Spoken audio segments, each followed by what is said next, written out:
अध्यादेश और विधेयक के बीच सरकार ने हल निकालने की भी कोशिश की है। ये वादा किया कि कॉरिडोर बनाने के दौरान जिन घरों और दुकानों को नुकसान पहुंचेगा उन्हें भारी मुआवजा भी दिया जाएगा। लेकिन मंदिर की देखरेख करने वाले गोस्वामी समाज के लोग विरोध में उतरे हैं। उनका ये दावा है कि बांके बिहारी मंदिर का मामला कोर्ट में पेंडिंग है, इसलिए इस पर एक्शन जो है वो गैर कानूनी है। साथ ही ये भी दावा किया कि मंदिर स्वामी हरिदास के परिवार की निजी प्रॉपर्टी है। सरकारी निजी मंदिर छीनकर ट्रस्ट नहीं बना सकती है।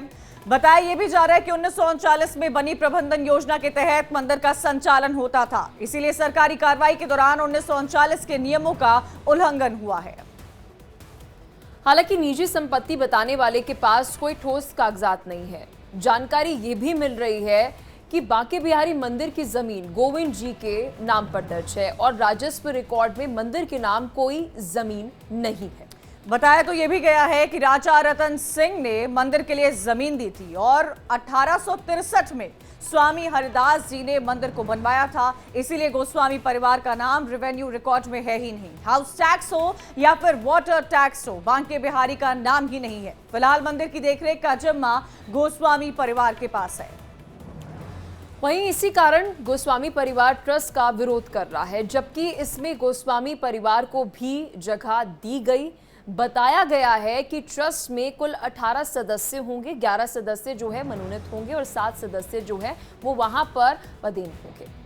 पदेन सदस्यों में सभी सरकारी अफसर होंगे और ये नियुक्ति राज्य सरकार करेगी, जिसमें सभी जो मेंबर्स हैं वो सनातन धर्म के अनुयायी होंगे। 2 ट्रस्टी सेवायत गोस्वामी परिवार के भी होंगे, उस परिवार के जो इस ट्रस्ट का लगातार विरोध कर रहा था। अब आप सोच रहे होंगे कि आखिर कॉरिडोर बनाने की जरूरत जो है वो क्यों है, क्योंकि सबसे बड़ा सवाल तो यही है ना। दरअसल काफी भीड़ वहां होती है, लोगों का आना जाना जो है वो इतना ज्यादा मुश्किल हो जाता है कि कभी कभार तो हम देखते हैं कि भगदड़ ना हो जाए, इस तरीके का भी डर बना रहता है। कभी कभी तो 3-3 लाख लोग एक दिन दर्शन करने के लिए पहुंच जाते हैं और उस दौरान जो क्राउड मैनेजमेंट है वो कैसे हो। विस्तार होना जरूरी है, इसीलिए ये कॉरिडोर बनाया जा रहा है। आम दिनों की अगर बात की जाए तो रोजाना 40 से 50 हजार श्रद्धालु मंदिर पहुंचते हैं। अगर वीकेंड पड़ता है तो वीकेंड में यह आंकड़ा बढ़ जाता है। वो आंकड़ा जो कि पहले वीकडेज पर 40 से 50 हजार होता था, वो वीकेंड्स पर 1.5 लाख तक पहुंच जाता है। जबकि खास मौके हो, कोई त्योहार पड़ रहा हो, तो ये आंकड़ा जो है वो 1.5 लाख से सीधा 5 लाख पहुंच जाता है और 5 लाख श्रद्धालु यहां पर दर्शन करने के लिए पहुंचते हैं। काफी परेशानियों का सामना करते हैं, लेकिन अब इस ऑर्डिनेंस के बाद वो सारी परेशानियां खत्म होने वाली हैं। यही वजह है कि सनातन धर्म से जुड़े हर बड़े मंदिर को भव्य दिव्य बनाने का संकल्प जो है वो योगी सरकार ने लिया, ताकि श्रद्धालु जो हैं उन्हें किसी भी तरीके से परेशानी ना हो और प्रशासन को भी भीड़ को मैनेज करने में परेशानी ना हो। इसलिए जब भी यूपी विधानसभा में बांके बिहारी न्यास विधेयक पास हुआ तो कैबिनेट मंत्री सुरेश खन्ना वहां पर जोश से भर गए और उन्होंने क्या कुछ कहा आप वो भी सुनिए। कि मुद्दई हरगिज न कर पाएगा बांका बाल का, कि मुद्दई हरगिज न कर पाएगा बांका बाल का, मोदी योगी गूंजेगा भारत में 100 साल तक। तो बांके बिहारी विधेयक अब पास होगा और मंदिर का भव्य विकास होगा। ध्वनि मत से यह विधेयक पास हुआ है। मथुरा में कॉरिडोर भी बनेगा। ये कई सवाल है जो पूछता है इंडिया में, हम पूछ रहे हैं न्यास क्या बागडोर संभालेगा। बिल्कुल, और देखिए ये बड़ा सवाल है, विकास के रास्ते में गोस्वामी क्यों अब रोड़ा बन रहा है। अगर उनके पास कोई क्लेम है, क्योंकि देखिए कोर्ट मांगता है यहाँ पर प्रूफ, वो मांगता है डॉक्यूमेंट्स, तो इस बीच विकास के इस रास्ते में गोस्वामी समाज का क्या कहना है, उनसे भी हम सवाल पूछेंगे। साथ ही ट्रस्ट की पारदर्शिता पर सवाल उठाना कितना जायज है। क्या आपने देखा होगा कई बड़े बड़े मंदिर जो है वो ट्रस्ट से ही चलते हैं।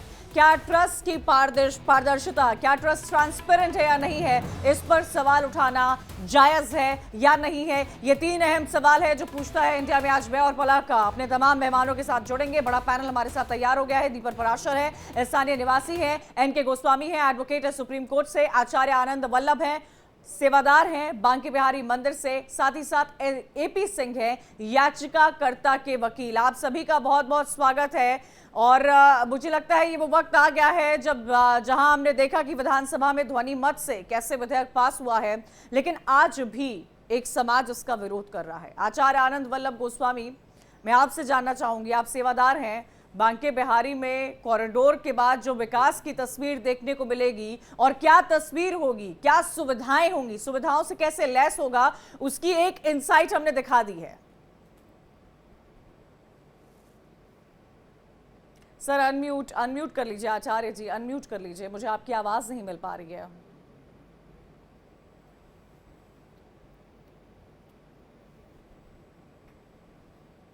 आचार्य जी मुझे आपकी आवाज नहीं मिल पा रही है, चलिए आपसे जुड़ने की कोशिश करेंगे।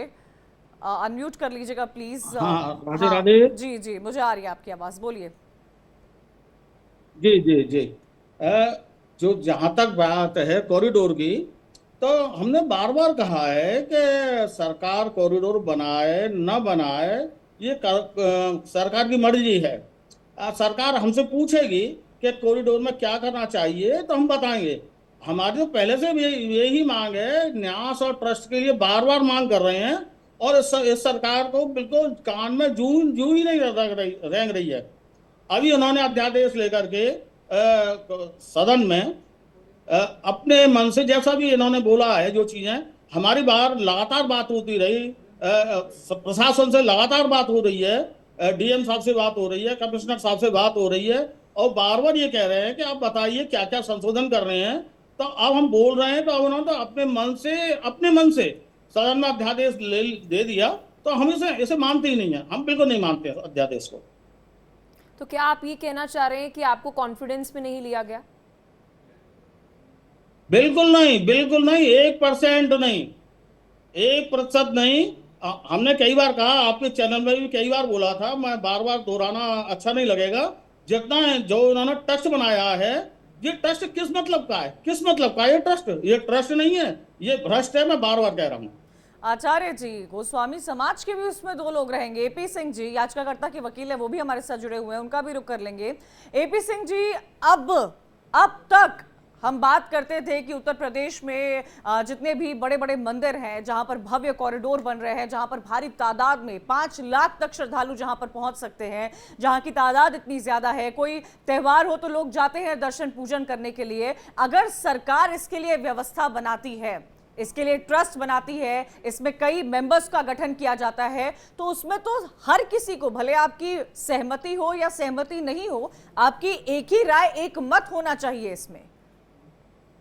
नहीं, राय वृंदावन वासियों की, मथुरा वासियों की, यूपी वासियों की, ब्रजवासियों की राय एक है।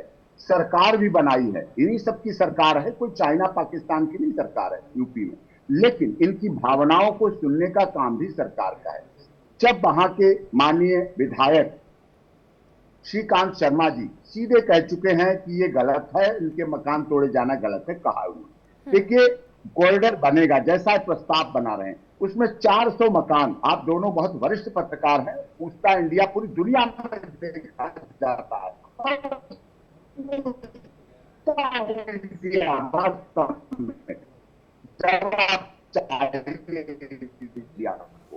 आपके चैनल को देखिए,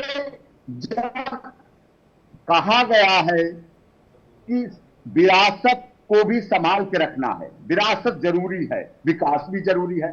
जब वृंदावन वासी हजारों एकड़ जमीन काली दहाते, हरिद्वार हर की पौड़ी की जगह पर कनेक्टेड पुल बनाइए, वहां फ्लैट बनाइए, शू रैक बनाइए, प्रसाद की दुकानें बनाइए, जितना सौंदर्यीकरण करना है सब आप उसको कीजिए।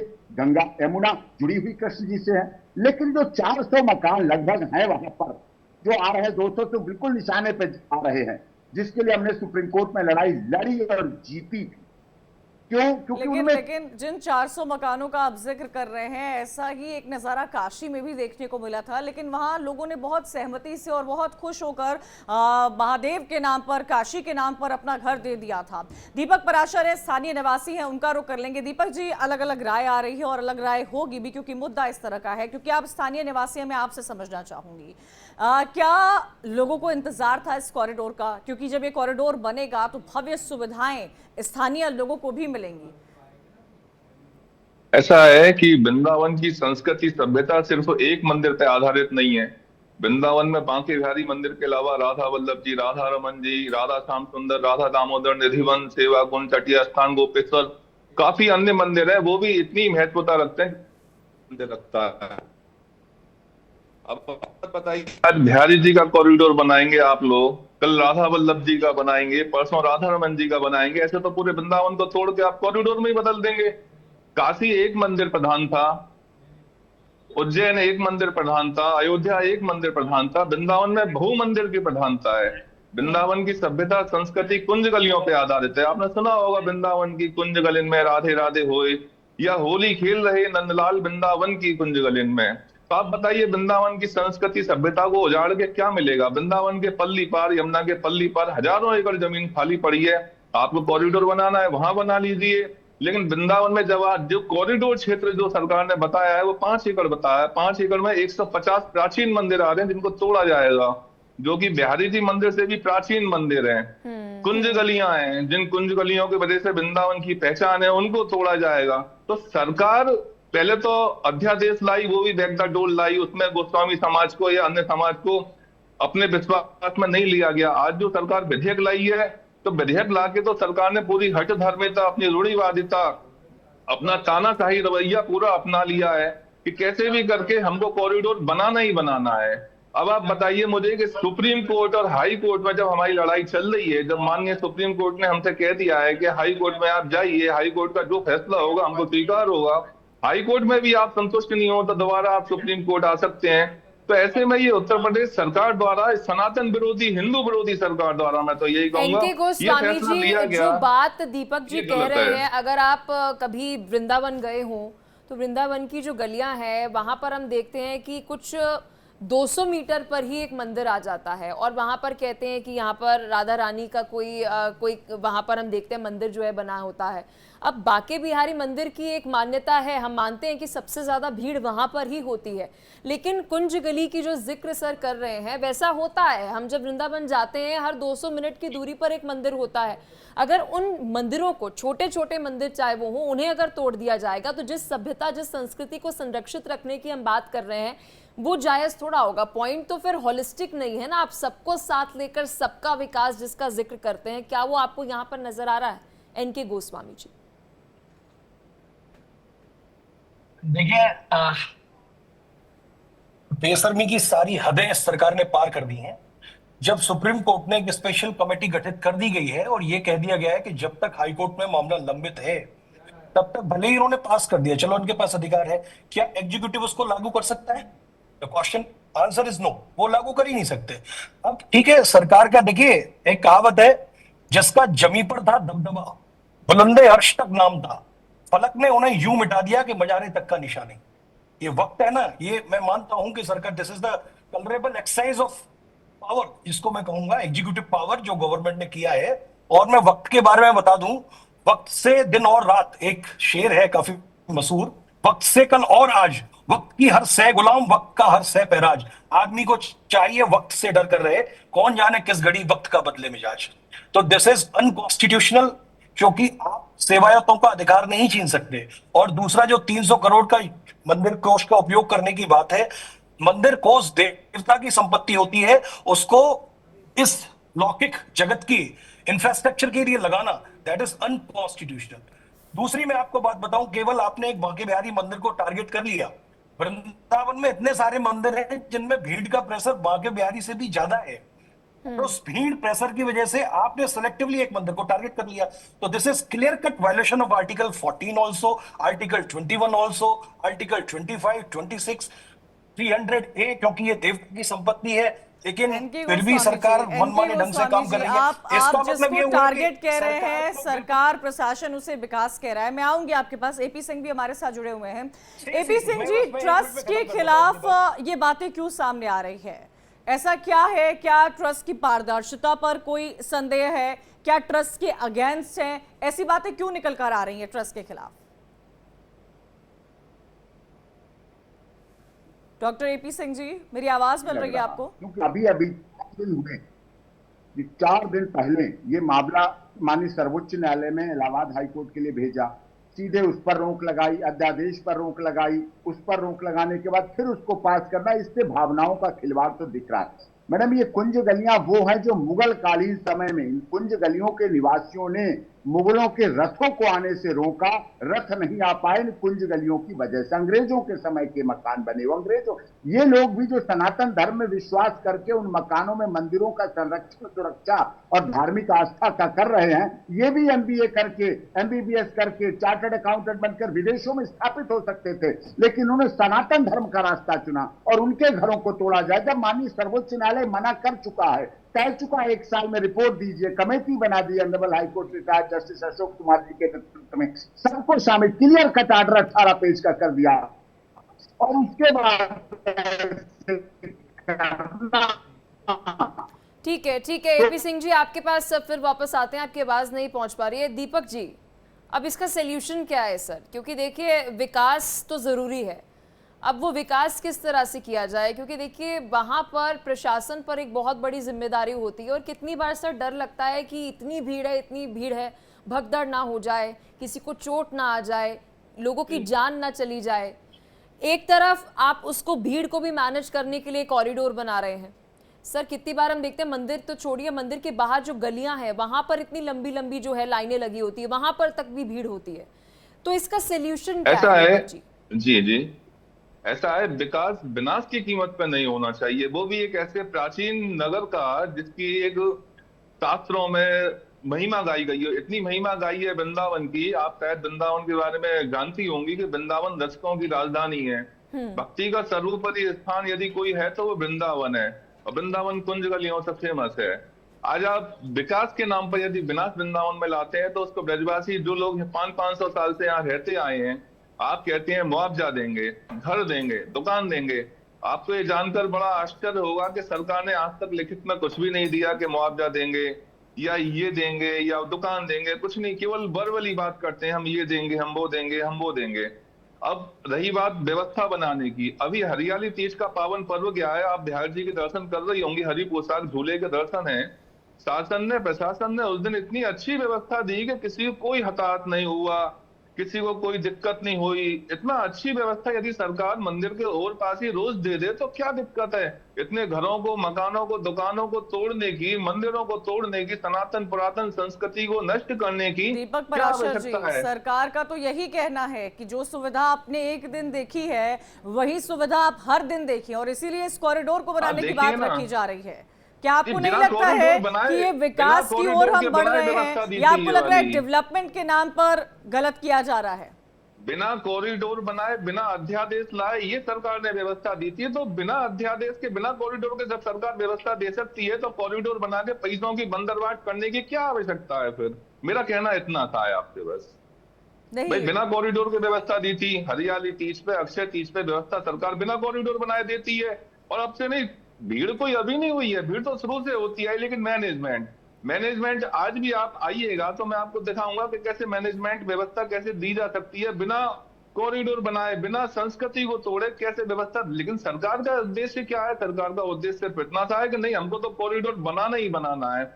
अब एक मैंने आपको पहले ही बताया कि बिहारी जी का कॉरिडोर, कल राधा वल्लभ जी का, परसों राधा रमन जी का, फिर टटिया स्थान का, फिर निधिवन का, सेवाकुंज का, ऐसे तो ये पूरे वृंदावन को तोड़ के कॉरिडोर ही बना देंगे। अध्यादेश केवल एक मंदिर के लिए नहीं लाया जा रहा है, ये ब्रज के 197 टेम्पल्स के लिए अध्यादेश लाया जा रहा है। ये एक मंदिर को, बात सरकार की सीधी सी ये है कि हमको पहले बिहारी जी अपने कब्जे में कहना है, यानी कि दूध देती गई है, हमें पहले चाहिए, फिर हम कॉरिडोर बनाएंगे, अन्यथा नहीं बनाएंगे। सरकार का उद्देश्य तो केवल हिंदुओं की, ब्राह्मणों की संपत्तियों को हड़प। अरे हम ब्राह्मणों का क्या है, सिर्फ हमारे ठाकुर जी तो हैं, इनसे हमारे बच्चों का, हमारा पालन पोषण होता है। अब सरकार इसको ही हमसे छीन लेगी तो फिर हम क्या करेंगे बताइए।